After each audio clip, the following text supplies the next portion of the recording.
The screen went red before anyone understood what was happening. System owner unassigned. Compliance halted. Contact Marin Keaton.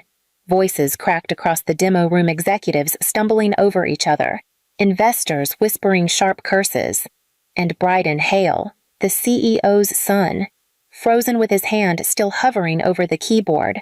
Someone shouted my name as if I might materialize out of thin air. Another voice asked who had let the system go live without authorization. Then the room dissolved into panic, and for a moment all I heard was my own breath, steady and distant, like I was watching it from somewhere far away. That was the day everything snapped. But the truth had begun 2 weeks earlier. Allison Drake didn't look up when I stepped into her office. She just tapped her pen against a stack of onboarding forms and said, "Sit, Marin." The tone, flat, impatient, already told me this wasn't a conversation. It was a verdict. She slid a folder toward me. "We need you to train Bryden, starting tomorrow." I didn't touch it. "Allison, Bryden cannot tell the difference between information technology and artificial intelligence. The man asked me last week if a data pipeline was a type of plumbing." "That is not the point." She cut in. "He is the CEO's son. He is going to lead innovation. You will make sure he looks prepared." "No," I said, calm, not confrontational. Just a line I was finally willing to draw. "This is not what I do." Allison leaned back, smiling in a way that wasn't a smile at all. "Refusing means you're quitting." I felt the words settle heavy in the room. "Then I guess I'm not training him." She laughed an easy, dismissive sound. "You'll walk out with nothing. People like you always do." She slid the exit papers forward and waited. I signed them because there was nothing left to say. She watched my pen move, satisfied, as if she had finally found the lever to pull me out of her way. When I stood to leave, she didn't bother to hide her smirk. She believed she'd ended my career, and I let her believe exactly that. 12 years is a long time to stay invisible, but that was what Phoenix Corps demanded from me: quiet fixes, long nights, and the kind of steady patience no one ever applauds. I held the system together the way some people hold a family together, stitching broken pieces before anyone noticed they were falling apart. Back then, Allison Drake was the one who pushed me forward. "You're the only one who understands the architecture. Marin," she used to say, "stay close, and I'll make sure you're protected." Somewhere along the line, that promise changed. I remember the first day Bryden Hale walked in designer jacket, perfect hair, carrying a camera crew like accessories. "I'm here to modernize the entire brand," he announced, shaking hands like a celebrity greeting fans. "Give me a week and I'll take this place viral." Allison laughed too loudly. "Bryden's going to bring fresh energy. You two will get along." He turned to me. "So, you're the tech person I'll need you to explain. Like, everything. I'm more of a visionary." I said, "Do you know what Phoenix Corps actually does?" He blinked, confused. "It is like the company's super-intelligent brain thing." "Right." Allison shot me a warning look, the kind that told me to keep the peace. Her tone shifted that same month sharper, nervier. She hovered over my work, asked who I was talking to, questioned how long tasks should take. Every suggestion I made was suddenly too cautious or too old school. Outside of work, life pulled in harder ways. I drove to Edmonds every weekend to check on my mother. The assisted living staff whispered about rising care costs. Her medication alone was more than $5,000 a month. I told them I'd keep up. I always had. That was the year a federal contract required external compliance ownership, and I created Keaton Systems LLC. It was a formality, a thin layer of protection around my work in case anything went wrong. I never expected it to matter, but that small signature mine waited quietly for the moment everything else began to crack. Allison waited by my desk like a guard posted at a prison gate. She crossed her arms the moment I walked in. "You have 15 minutes, personal items only. Everything else stays." "I know the rules," I said, pulling an empty box toward me. She stepped closer. "And you will not touch a single digital asset." It has already revoked your access." Her voice carried a brittle satisfaction, like she had been rehearsing this moment. I opened my top drawer, old sticky notes, a cracked mug, a photo of my mother from her healthier years. I placed them gently inside the box. No one spoke. When I reached the bottom drawer, Allison leaned in. "What is that?" she demanded. I pulled out a thin black binder labeled KS-04 Compliance Protocol. Its corners were worn from years of use, but the title was still clear. Allison snorted. "Take whatever trinkets you want. None of that matters now?" I slid the binder into my box. "If you say so." Her eyes narrowed. "What's that supposed to mean?" "Nothing," I said, keeping my tone calm. "Just packing up." Truth was, Case 04 was the opposite of a trinket. It contained the original licensing agreement tying Phoenix Corp's AI compliance framework to Keaton Systems LLC. The company had renewed it every spring for a decade until the last restructuring, when someone forgot the paperwork entirely. Without that renewal, every system connected to Phoenix Corp relied on my external ownership to pass audits. They needed my signature for government certifications, high-risk deployments, even routine security checks.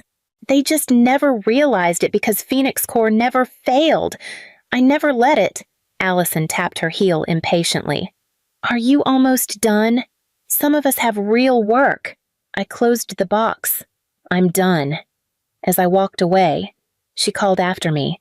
"This company will be fine without you." I didn't argue. The truth would reach her soon enough, straight through the one protocol she had never bothered to read. The contract sat open on my laptop, the cursor blinking beside the line that mattered more than anything Allison Drake had ever said to me. Licensing status active. I hovered over the toggle, one breath in, one breath out. Then I clicked. Active. Paused. Owner unavailable. A soft confirmation tone chimed. Nothing dramatic, nothing explosive.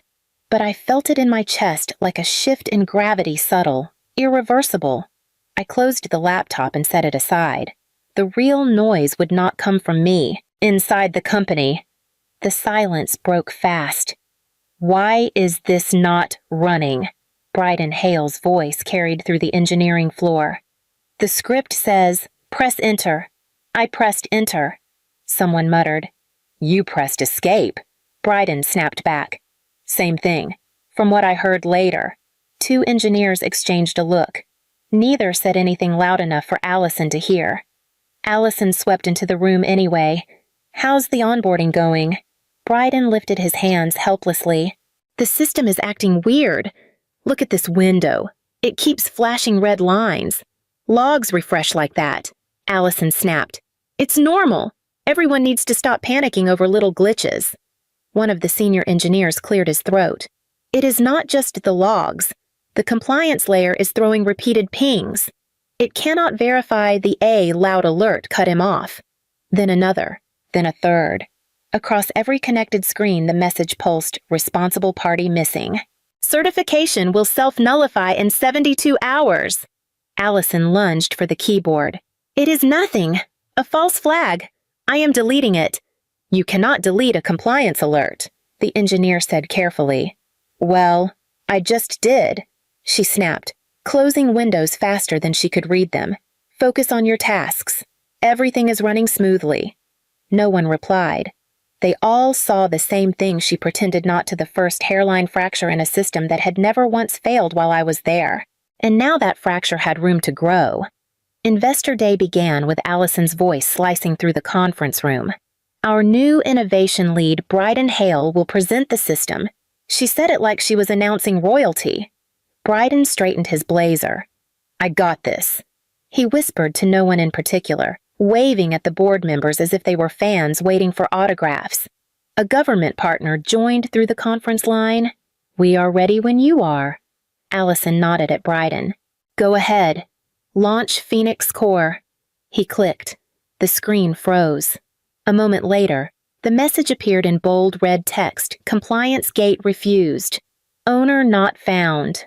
Someone coughed. Someone else whispered a curse. Bryden forced a smile. Minor lag. It does that sometimes. He clicked again. The system beeped loudly. Another message slammed across the monitor.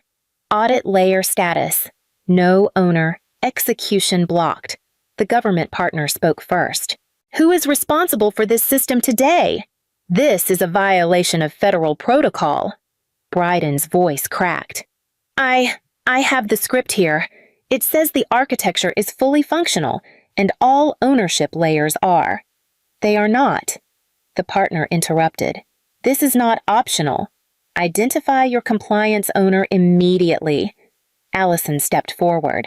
There must be a glitch. Phoenix Core has never failed a demo. She grabbed the keyboard and began clicking through restricted menus. Every tab she opened led to the same message. Contact Keaton Systems, LLC.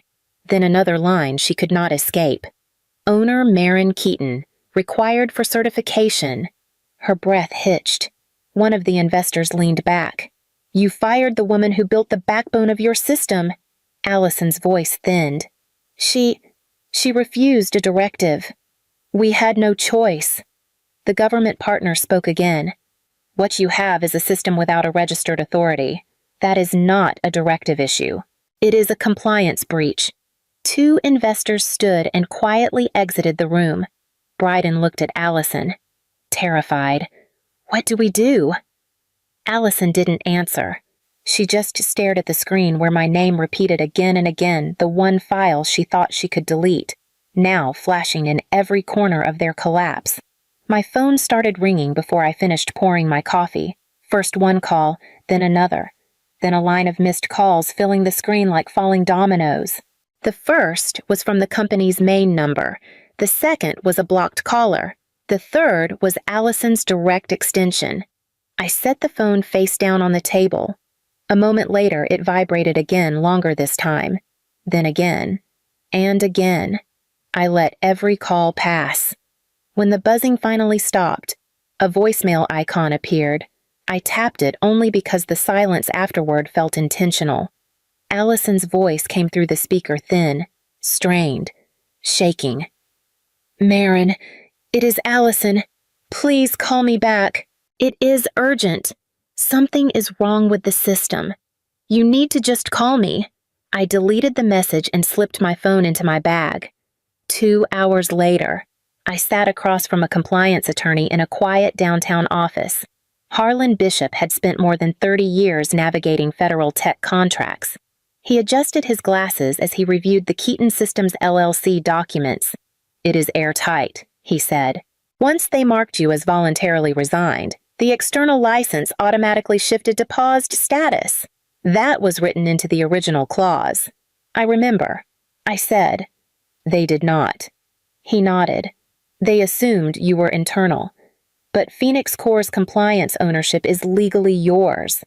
The company cannot override it without your authorization, and they cannot accuse you of misconduct without contradicting their own resignation paperwork. My phone buzzed again. This time I glanced at the screen, 3 more calls. All blocked. Then a new voicemail. I played it only because Harlan gestured for me to. Allison's voice was sharper now, brittle from fear. Marin, this is getting out of hand. If you do not call me, we will need to classify your actions as intentional interference. You have put the company at risk. This is not a game. Harlan raised an eyebrow. Interference requires intent and access. You have neither. I forwarded the voicemail to him and locked my phone. He saved it without comment. Outside his office window, the city moved in steady patterns, unconcerned with the panic unraveling inside the building I used to work in. I stood, gathering my bag. That should be everything. It is, Harlan said. They cut the cord themselves, and with that, I walked out, leaving the calls unanswered as they kept coming faster, louder, and far too late. By the next morning, the company was eating itself alive. I heard pieces of it through people who still cared enough to whisper. Engineers were pulled into conference rooms one by one. Allison stood at the whiteboard, scribbling names, drawing arrows, circling departments like she was mapping a conspiracy. It had to be someone on your team. She insisted. Someone tampered with the owner registry. A junior engineer pushed back. We do not have permissions to touch ownership layers. Only Marin had them. Another added. Every compliance checkpoint still lists her ID. The logs are clean. No one touched them. Allison's tone sharpened. Then the system is wrong. A senior engineer replied quietly. The system has never been wrong. The room fell silent. Someone finally said what none of them wanted to voice. You signed the compliance report last night, the one saying everything was ready. That puts responsibility on you. Allison's face flushed. I signed because I was told it was routine. I was not informed. The government partner's voice crackled through the speakerphone, interrupting her. This is Officer Sullivan. A formal inquiry has been filed. We will need to review the compliance chain of command immediately. Allison's breath tightened. This is a misunderstanding. It is not. Sullivan replied. Your report claims all systems were compliant. The logs state that ownership was unassigned. That contradiction falls under your purview. When the call ended, no one spoke to her. That same afternoon, my phone rang again, but not with panic. A soft voice introduced herself. Marin, this is Claire from the Northwest Housing Alliance. We have followed your work on Phoenix Core for years. We need guidance on safe AI implementation for public housing. Would you be open to consulting? I sat back in my chair. How did you get my information? You published a paper through Keaton Systems LLC 3 years ago. Your insights were ahead of their time. We were waiting for the right moment. I let out a slow breath. What exactly do you need? Everything, she said. And we are prepared to compensate you fairly. It was not just an offer. It was a door one no one at the company ever intended for me to reach. I closed my eyes for a moment, letting the weight of it settle. A chance to build something that mattered, untouched by egos, untethered from people who saw me only as a tool. When I finally answered, my voice was steady. Let us talk next steps. The conference room felt smaller with the 3 of them on one side of the table. Allison, the CEO, and Bryden while I sat with my attorney, Harlan Bishop, on the other. No one spoke at first. The CEO finally broke the silence.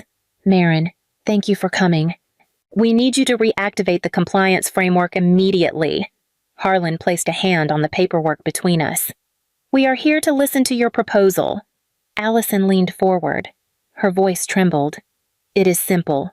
You return your credentials, sign this updated non-disclosure, and help us get through the audit. After that, we can discuss reinstatement. No, I said. The CEO's brows shot up.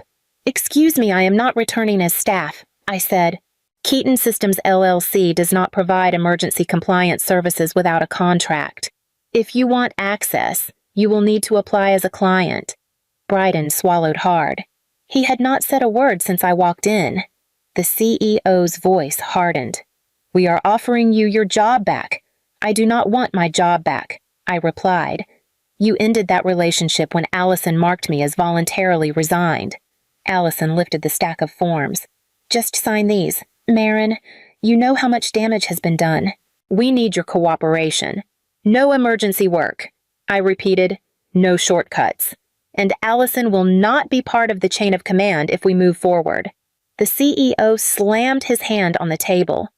You cannot dictate our structure. Harlan remained calm. Legally. She can. Your system is missing its registered owner. The liability is yours. Allison's voice cracked. Marin, please. We are out of time. I stood, gathering my bag. You told me I was leaving empty-handed. I said quietly. Turns out you never checked what my hands were holding. Bryden finally looked up, eyes wide with something like recognition, maybe guilt, maybe fear. I walked to the door without hesitation. Behind me, no one said another word. The audit began at 9 in the morning. By 9:03, it was over. Officer Sullivan's voice came through the speakerphone in clipped tones. Phoenix Core cannot proceed. The ownership registry is incomplete. All connected certifications are invalid. The CEO tried to rally. "We have internal documentation." "No," Sullivan said. "You filed a compliance report last night. It was signed by Allison Drake. That document contradicts the system logs." "This is a breach." Allison's breath hitched. "I only signed because I was told Sullivan cut her off." "You held the authority. You assumed responsibility. You will receive a formal notice within 48 hours. The line disconnected. Silence strangled what was left of the room. By noon, 3 major contracts were suspended. By afternoon, a federal notice barred Allison from any tech leadership role for 5 years. An internal memo confirmed Bryden's access had been revoked until further review. Investors withdrew in waves. Tens of millions evaporated. I heard none of this firsthand. It came through small bursts of messages from people who still cared enough to say, "You were right," or "Please tell me you are okay." That same week, I sat across from Claire at the Northwest Housing Alliance. She slid a contract toward me. "We want you to lead our AI governance initiative. Your LLC will have full autonomy." Her sincerity steadied something inside me. I signed. The next day, I met with the care team at my mother's facility in Edmonds. The coordinator reviewed her chart and asked gently, "Will you be able to continue treatment at this level? The medication alone is more than $5,000 a month." "I can," I said. For the first time in years, I meant it without flinching. Relief softened my mother's face when I told her everything was handled. She squeezed my hand, confused but comforted. As I walked her back to her room, a quiet certainty settled in my chest. The damage Allison tried to inflict had never been mine to carry, only hers to face. Allison's email arrived just after dawn, one long paragraph of apologies layered between excuses. I never meant for things to go this far. I was under pressure. "You know how the company works. I hope you can understand." I read it once, then closed the screen. I did not respond. There was nothing left in that story worth returning to. Instead, I walked toward the pier overlooking Elliott Bay, the morning air cool enough to sting. I opened my phone and refreshed the onboarding roster for my training initiative with the Northwest Housing Alliance. 53 names. 53 women who had been pushed aside, overlooked, or spoken to the way Allison once spoke to me. Some were returning to the workforce after raising families. Some were starting over after years in dead-end roles. All of them were looking for a way in. Claire had told me the night before, "You are giving them a ladder no one gave you." Maybe that was true. Maybe it was simply time. As I scrolled through the list, a notification appeared. "Allison Drake has left the company effective immediately." No title, no farewell message, just a departure. I slipped the phone back into my coat pocket. The water below shifted with the tide, steady, patient, unbothered by the chaos people created for themselves. I let myself breathe with it. Not relief, not triumph, just a quiet acknowledgement that I was no longer tethered to their small view of me. I whispered the words aloud, not for them, but for myself. Empty-handed was never the problem. Being underestimated was. I turned away from the water and started walking. The day ahead was full 53 women waiting for me. A program to build, a future I finally recognized as mine. If they could not empty my hands, they could never dictate what I would build next.